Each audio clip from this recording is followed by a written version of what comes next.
প্রিয় শিক্ষার্থীবৃন্দ, আমরা আজকে শিখবো হচ্ছে আমাদের র্যামিলের মধ্যে এই প্রশ্নটা আমাদের গফাটে আসে। গফাটে একসাথে দুইটা প্রশ্ন আছে, মুনাফা জাতীয় আয় এবং মুনাফা জাতীয় ব্যয়ের পরিমাণ 2, 2, 4। আমরা যদি আজকে এটা শিখবো 2 মার্কের মুনাফা জাতীয় আয় কিভাবে বাইর করবেন। যদি এই মুনাফা জাতীয় আয়টা বাইর করতে পারেন তাহলে আপনি অবশ্যই 2 মার্ক পাবেন। ঠিক আছে, তাহলে আমাদের হচ্ছে আজকে শিখবো হচ্ছে মুনাফা জাতীয় আয় কিভাবে আপনি বাইর করবেন অথবা কিভাবে প্রস্তুত করবেন মুনাফা জাতীয় আয়। দেখেন, আমাদের হচ্ছে প্রথম থাকতে পারে নিট বিক্রয়। নিট বিক্রয় থাকবে অথবা আপনি বাইর করতে হবে। বিক্রয়ের সাথে বিক্রয় ফেরতটা অথবা বিক্রয় বাটাটা বাদ দিয়ে দিবেন, তাহলে হবে নিট বিক্রয়।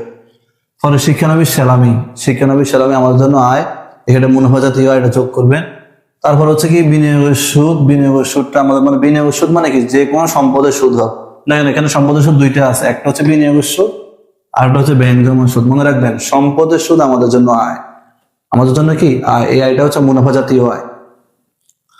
পরে হচ্ছে সুদ আয় বা প্রাপ্তি। শুধু লেখা থাকবে সুদ আয় অথবা সুদ প্রাপ্তি লেখা থাকবে, অথবা সুদ লেখা থাকবে ক্যারেট দিকে। যদি লেখেন সুদটা ক্যারেট দিকে লেখা আছে তাহলে বুঝতে হবে এটা হচ্ছে আমার জন্য আয়। আর যদি দেখেন না সুদটা ডেবিট দিকে লেখা আছে তাহলে বুঝবেন আমার জন্য ব্যয়। কমিশন প্রাপ্তি অথবা কমিশন প্রাপ্ত কমিশন। এই কমিশনটা সেম সুদের মতন, এটা ডেবিট দিকেও লেখা থাকে, শুধু কমিশন ডেবিট হলে এটা হচ্ছে প্রদত্ত কমিশন। আর যদি শুধু কমিশন লেখা আছে আবার অংশ হচ্ছে ক্যারেট দিকে, টাকাটা ক্যারেট দিকে আছে, তাহলে বুঝতে হবে এটা হচ্ছে প্রাপ্ত কমিশন। আর প্রাপ্ত কমিশন আমার জন্য আয়, কমিশনের যে টাকাটা ক্যারেট দিয়ে থাকবে এটা আমার জন্য আয়। সুদের ক্ষেত্রে যে টাকাটা আমাদের ক্যারেট দিয়ে থাকবে এটা আমার জন্য আয়। পরে হচ্ছে সেবায় থাকতে পারে, ভাড়ায় থাকতে পারে, আয় বা প্রাপ্তি, ফিস আয়, নিরীক্ষা ফি, উপভাড়া। আর একটা থাকতে পারে বাট্টা প্রাপ্তি।